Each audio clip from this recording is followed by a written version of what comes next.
नमस्कार दोस्तों, ज्योतिष का सफर में नरेश गांधी का सादर प्रणाम।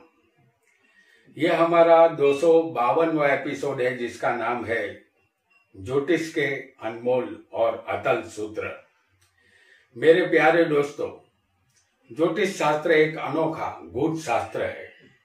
इसमें 2 और 2 4 नहीं होता। इस शास्त्र में हर ज्योतिषी जीवन भर एक विद्यार्थी रहता है। इस शास्त्र को सीखने के लिए एक वैज्ञानिक की तरह लगातार नवतर प्रयोग करते ही रहना पड़ता है। इसीलिए इस शास्त्र को विज्ञान कहते हैं। प्राचीन काल में हमारे ऋषि मुनियों ने जब इस शास्त्र की खोज की थी, तब कुछ अनमोल और अतल सूत्र भी खोज निकाले थे। ये सूत्र आज भी किसी भी कुंडली पर हम लागू करते हैं तो बिल्कुल सटीक पाए जाते हैं। उनके बनाए हुए सूत्र अलबत्ता प्राचीन है, फिर भी वह आज की दुनिया में बिल्कुल सटीक बैठ जाते हैं। वक्त बदल गया है, सूत्र नहीं बदले, और ये उनकी लाजवाब कार्य प्रणाली का कमाल है। वैसे तो उन्होंने हजारों सूत्र बनाए हैं। इनमें से कुछ सूत्र हम आज आपके समक्ष उजागर करने जा रहे हैं, जिसे हमने खुद अनेकों जातकों की कुंडलियों में आजमाया है और हमारे अनुभव में हमने इसे सदा सही पाया है। ऐसे ही कुछ नायाब सूत्रों की चर्चा हम इस एपिसोड में करेंगे। आप भी इन सूत्रों को ध्यान में रखेंगे तो ज्योतिष सीखने में आपको काफी सहायता मिलेगी। ये सूत्र अकाट्य है, जो कभी निष्फल नहीं हुए। हमारे प्राचीन ज्योतिष आचार्यों को याद करते हुए हम इस एपिसोड का आगाज करते हैं और जानते हैं कि वह सूत्र कौन से हैं जो ज्योतिष सीखने में सहायक साबित हो सकते हैं। यहाँ बताए हुए सारे सूत्र सिर्फ पुरुष की कुंडली में ही लागू होंगे। आइए जानते हैं उन अनमोल सूत्रों को जो अकाट्य है। हमने आपके सामने तुला लग्न की एक कुंडली बनाई है। दूसरे चंद्र और शुक्र बैठे हुए हैं वृश्चिक में। तीसरे धनु में शनि है। 5वें कुंभ का राहु है। 9वें भाग्य में मिथुन का गुरु है। 11वें सिंह राशि का केतु है और 12वें कन्या राशि में सूर्य, बुध और मंगल है। ये एक जातक की कुंडली है। इस कुंडली में एक विशेषता है। ये एक विशेष कुंडली है। इस कुंडली में क्या खास बात है, इसे आप ढूंढे, तब तक हम इस कुंडली पर चर्चा कर लेते हैं। इस कुंडली में जो विशेषता है, उसके कारण इस जातक को बाहर की दुनिया से मदद कम मिलती है। उसके भाई बहन, उसके रिश्तेदार उसकी मदद नहीं कर पाते। जातक जब जवानी में कदम रखता है तो संघर्ष शुरू हो जाता है। जातक नौकरी में हो या व्यापार में, बिल्कुल छोटे पैमाने से वह शुरुआत करता है। मददगार कोई होता नहीं। अपने हाथ जगन्नाथ समझकर वह अपनी मदद खुद करना शुरू कर देता है और एक दिन अपनी मेहनत और परिश्रम से सबसे निचली पायदान से सबसे ऊपर वाली पायदान पर पहुंच जाता है, जिसे कामयाबी की पायदान कहते हैं। अपने बलबूते पर जातक अंत में कामयाब होता है। हम समझते हैं कि आपने इस कुंडली में क्या विशेषता है, इसे ढूंढ लिया होगा। अगर नहीं ढूंढ पाए हो तो हम बता देते हैं। इस कुंडली में केंद्र स्थान में एक भी ग्रह मौजूद नहीं है। यही इस कुंडली की विशेषता है। केंद्र में कोई भी शुभ या अशुभ ग्रहों का होना जरूरी है। अगर कोई भी ग्रह केंद्र में ना हो तो जातक को दुनिया वालों की मदद कम मिलती है। जिंदगी का रास्ता जातक के लिए मुश्किल बनता है। तो इस सूत्र को याद रखें। केंद्र स्थान ग्रह रहित होगा तो यहाँ पर बाहर की दुनिया से जातक को मदद नहीं मिलेगी। जातक अपने दम पर ही आगे यहाँ बढ़ता है, ऐसा आपको समझना है। आइए अब दूसरे योगों को भी जानेंगे। ऐसे दूसरे सूत्र जो ज्योतिष में अकाट्य है और ये बिल्कुल सटीक काम करते हैं आज भी। आइए दूसरे सूत्र की तरफ आगे बढ़ते हैं। आपका कोई भी लग्न यहाँ हो सकता है। हम यहाँ मेष लग्न की कुंडली बनाएंगे। समझ लीजिए कि इस जातक का लग्न मेष है। ये एक उदाहरण कुंडली है।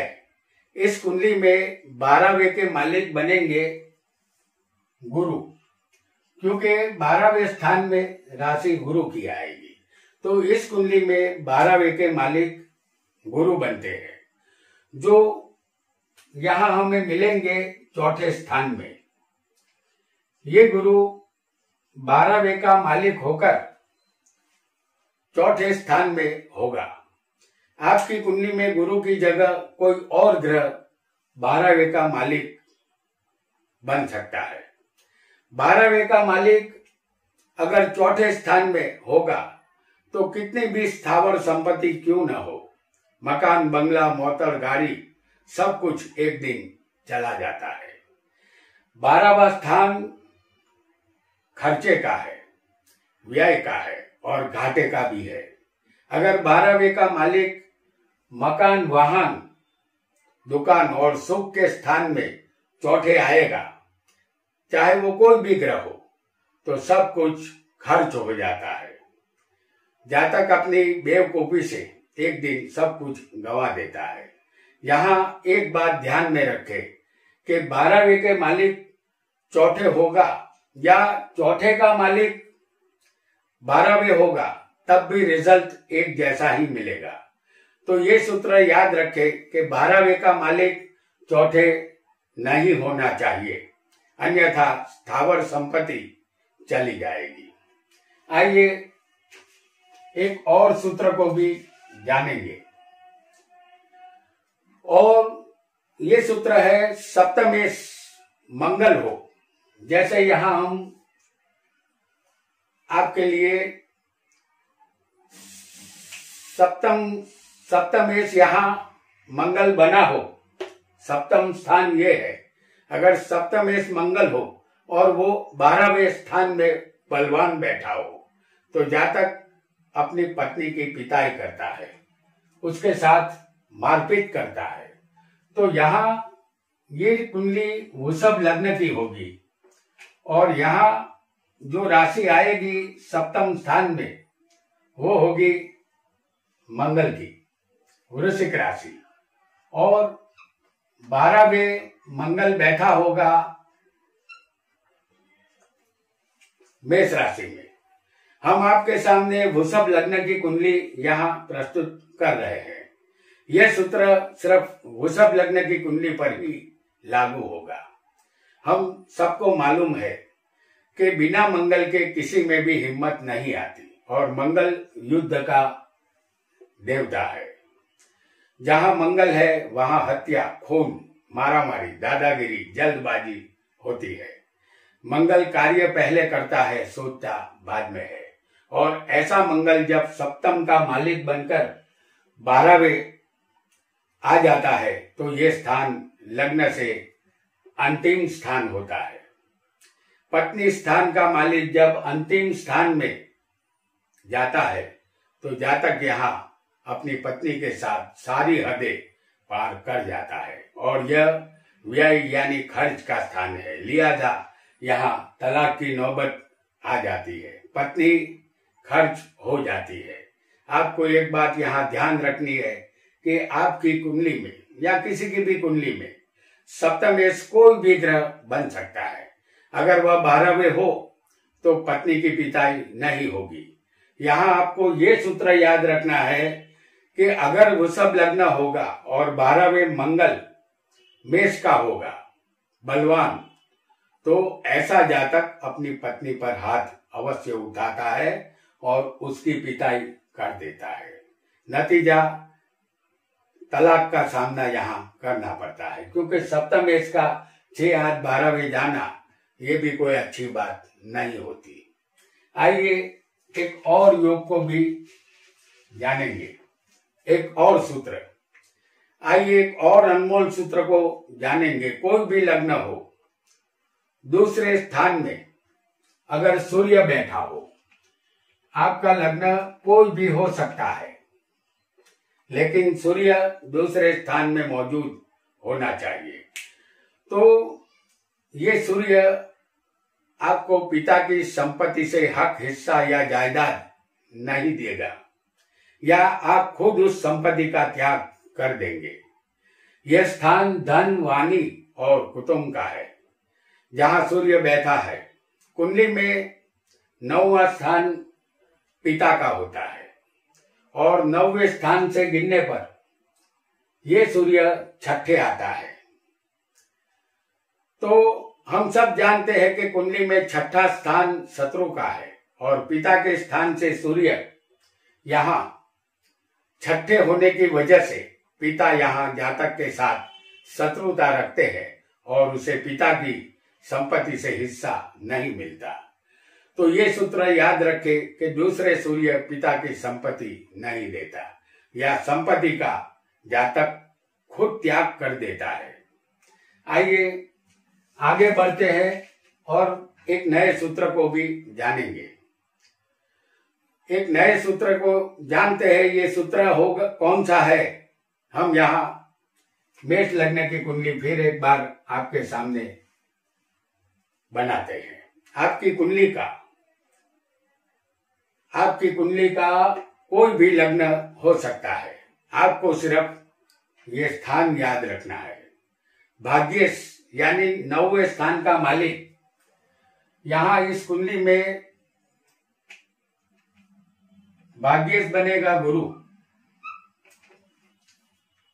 भाग्येश यानी 9वें स्थान का मालिक 6ठे या 8वें बैठा होगा, तो भाग्येश यहाँ कौन बनता है? गुरु।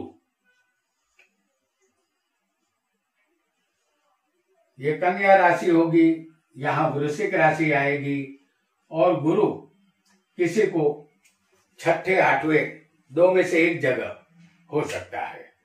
अगर भाग्येश 6ठे या 8वें बैठा होगा तो आपकी जितनी भी संपत्ति जायदाद होगी वह एक दिन चली जाएगी, क्योंकि ऐसा योग कुंडली में बना हो तो वह जातक को ऊंचाई से गिरा देता है।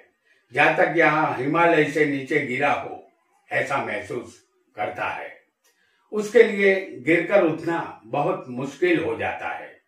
भाग्य के मालिक का 6ठे या 8वें जाना, यानी भाग्य के मालिक का खाड़े में जाना, और अपने स्थान से भी ये गुरु 12वें है, तो 12वें जाना अच्छा नहीं होता। यहाँ जातक को ऐसा योग गरीबी का दर्शन करवा देता है। तो यहाँ ये सूत्र याद रखे कि भाग्य का मालिक कुंडली में 6ठे या 8वें नहीं होना चाहिए। आइए एक और सूत्र को भी जानेंगे।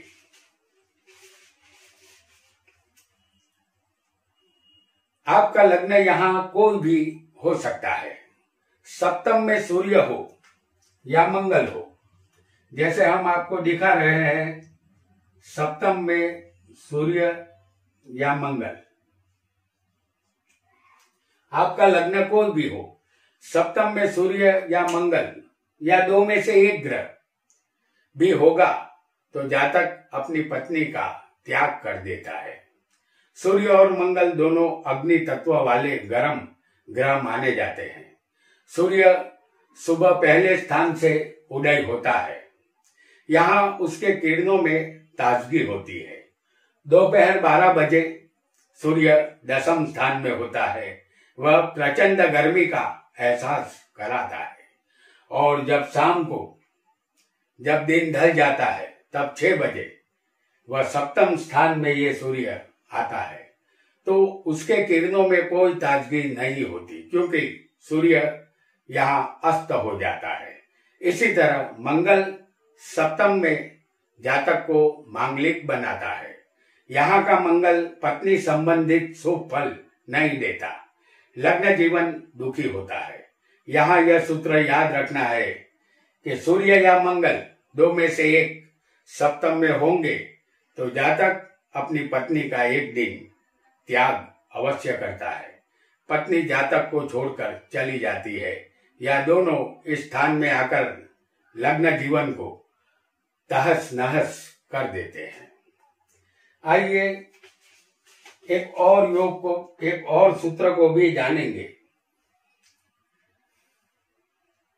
ये सूत्र कोई भी लग्न की कुंडली पर लागू होगा।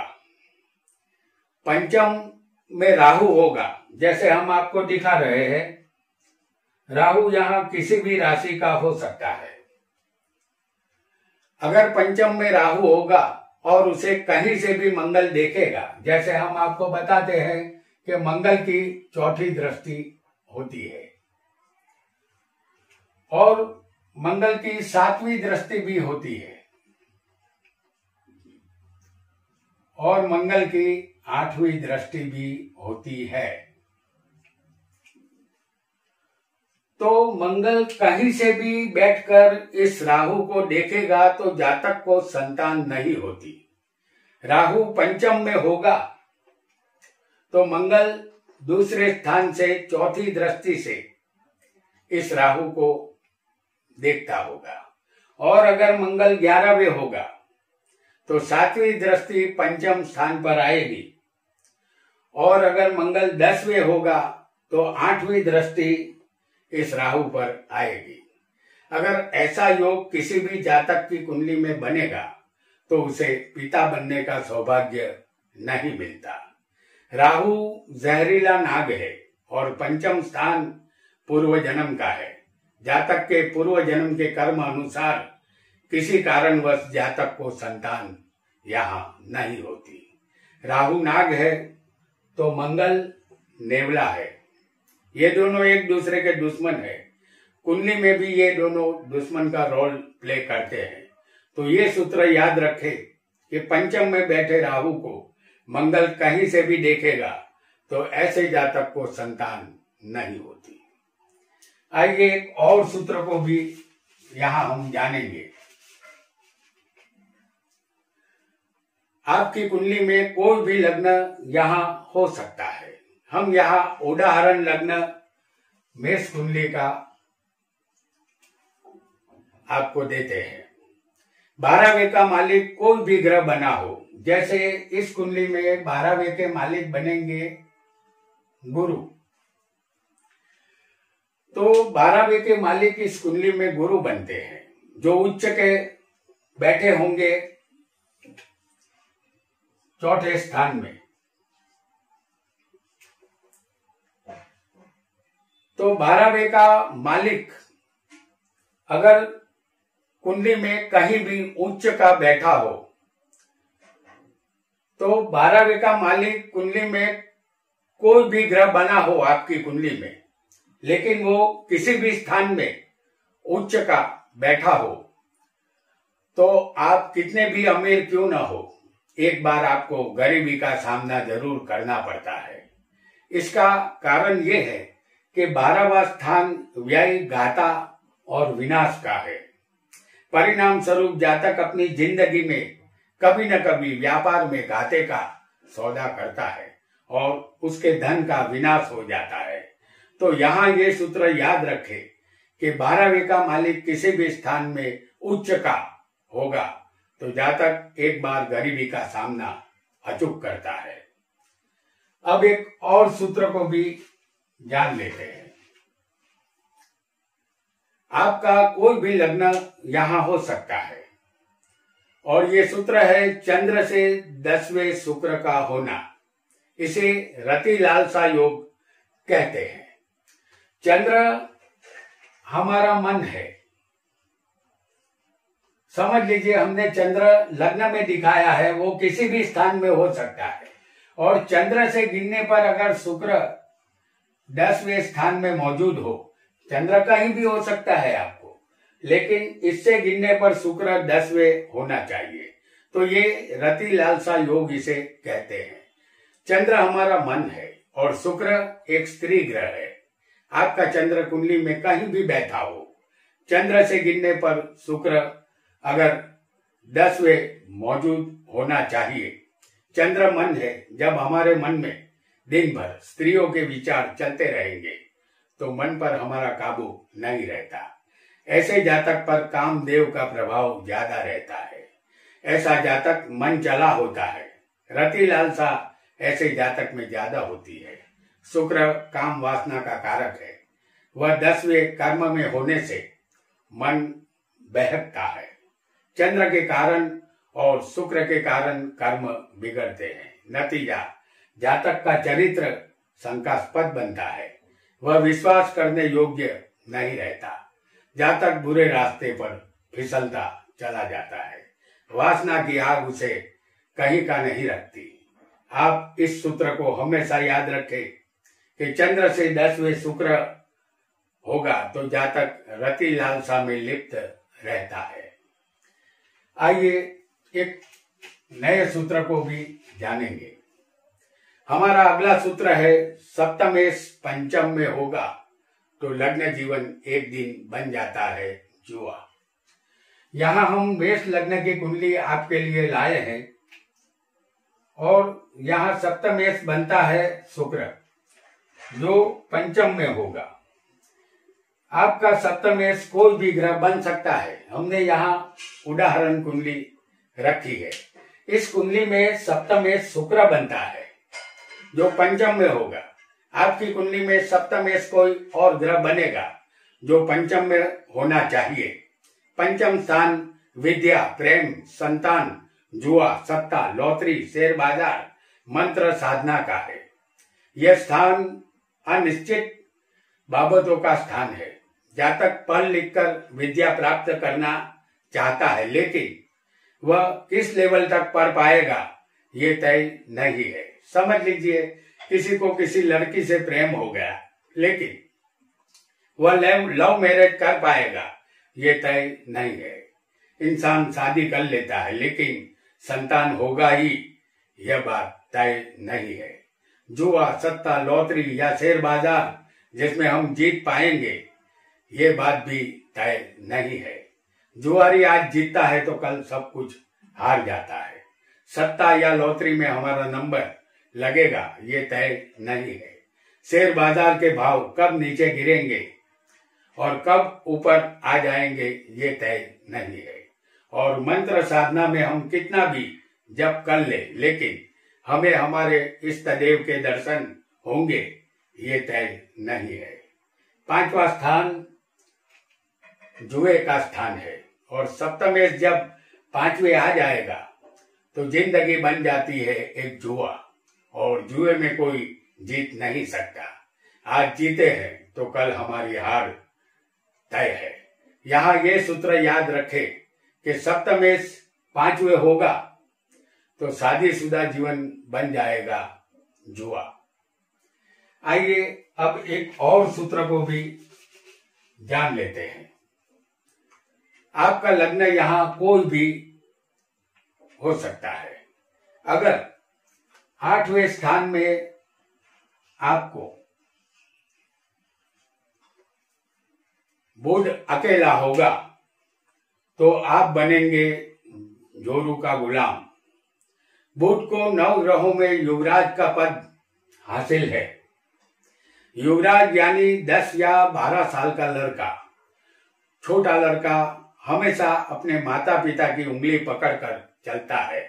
इसी तरह बुध को भी किसी की उंगली चाहिए। बुध अगर पापी ग्रहों के साथ होगा तो वह भी पापी बन जाता है। वह शुभ ग्रहों के साथ होगा तो बुध शुभ बन जाता है। बुध जिस ग्रह के साथ होगा उसके रंग में रंग जाता है। लेकिन अकेला बुध अगर 8वें स्थान में होगा तो ये पत्नी की हर बात को मानने वाला बनाता है। अकेले बुध में वो मर्दों वाली बात नहीं होती क्योंकि बुध बच्चा है। बुध सूर्य के साथ हो तो कोई भी सरकारी कार्य फटाफट कर देता है। चंद्र के साथ हो तो मन को प्रफुल्लित रखता है। मंगल के साथ बुध हो तो मंगल की हिम्मत से दादागिरी या मारामारी के कार्य को अंजाम देता है। गुरु के साथ हो तो ज्ञान के महासागर में गोते लगाता है। शुक्र के साथ हो तो वैभवी जीवन की चाहत रखता है। और शनि राहु केतु के साथ हो तो गजब की धीरज के साथ ये बुध कार्य करता है। 8वां स्थान पत्नी का धन का स्थान होता है और जातक की कुंडली में ये बिना मेहनत के धन का भी है। तो 8वें जब बुध अकेला हो तो पत्नी के धन की वजह से जातक दबा दबा रहता है और बुध अकेला होने से पत्नी के सामने सिर उठाने की गुस्ताखी जातक नहीं कर पाता। पत्नी के हाँ में हाँ और ना में ना कहने की आदत उसे पड़ जाती है। पत्नी के आगे जोर नहीं चलता। तो इस सूत्र को याद रखें कि 8वें अकेला बुध जोरू का गुलाम बनाता है। अगर बुध के साथ कोई ग्रह होगा तो वह जोरू का गुलाम नहीं बनता। प्यारे दोस्तों, आज हमने ज्योतिष के कुछ अनमोल सूत्र को जाना। ये सूत्र सिर्फ पुरुष जातक की कुंडली पर लागू होंगे। आज इतना ही। आपका बहुत बहुत धन्यवाद।